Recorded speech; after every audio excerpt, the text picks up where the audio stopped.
এই যে বিকালবেলা হালম সোনা আসছে ছাদে ঘুরতে। ওরে কি ঘুরতে নিয়ে আসবো আমি, আমার তো আর ভালো লাগে না ওরে নিয়ে। মাশাআল্লাহ আজকের আকাশটা অনেক সুন্দর পড়ন্ত বিকেলের।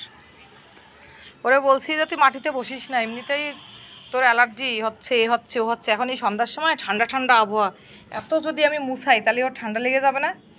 আর ওর বাবা তো আমার ভিডিও বানাতে দেবে না, বলতেছে ওরে লোকজন দেখে দেখে এই যে লোম উঠে যাচ্ছে, হ্যাঁ নজর লাগাচ্ছে আর ও অসুস্থ হচ্ছে। তাহলে আপনারা সবাই একটু মাশাআল্লাহ বলবেন। হ্যাঁ ওর বাবা আমার বকা দিচ্ছে, বলে কোনো ভিডিও বানাতে হবে না, কোনো ভিডিও ছাড়তেও হবে না, এগুলো আর করার দরকার নেই। এখন আমি কি করব বলেন? তো চুরি চুরি করে বাবার সামনে তো সেরকম একটা ভিডিও বানাই না, চুরি করে ভিডিও করি। এই শোনো, এই তো ফ্যান ফলোয়ারদের কি বলবি? হ্যাঁ বলে দে যে সবাই একটু মাশাআল্লাহ বলবেন আমারে দেখে, নাহলে কিন্তু আমার বাবা আর ভিডিও ছাড়তেই দেবে না আমি অসুস্থ হলি। ঠিক আছে? এই যে লোমগুলো পড়ে যাচ্ছে। ওই লোক ফোন দিছিলাম, বললো যে আমি ওষুধের নাম দিচ্ছি, ওষুধ এনে খাওয়াই দেন। এখনও দেয় নাই না, সকালে বলছি সেই সকালে, আর এখন বিকেল। আসলে সবাই ব্যস্ত, তারাও তো একটা জায়গায় থাকে না, সারা জায়গায়।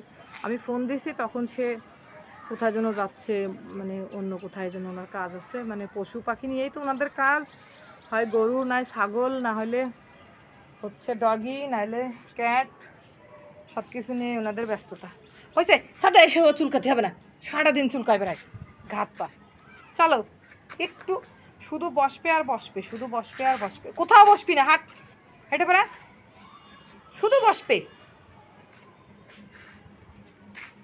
ধুলো হোক হয় হয় মন যাবে। আবার আবার অত চুলকাতে হয় না মা, কি করবো আমি, আগে দেখছো এবার আমার সাথে কামড়াকামড়ি করছে। আমি নিষেধ করছি, কিন্তু আমি নিষেধ করছি, এখন রাইগে যাচ্ছে, রাইগে যে আমার এই না কামড়াই দেয়। দুষ্টু পাখিতে তুমি থেকে যে দুষ্টু পাখিতে হয়েছো, হ্যাঁ তুমি কি একটা দুষ্টু পাখি হয়েছো? তুমি শুধু কি আমারে কামড়াই দিতে চাইছো? দুষ্টু পাখিতে হয়েছো তুমি? হ্যাঁ তুমি দুষ্টু পাখিতে হয়েছো, বলো। এই দুষ্টু পাখিটা, এই এই দেখ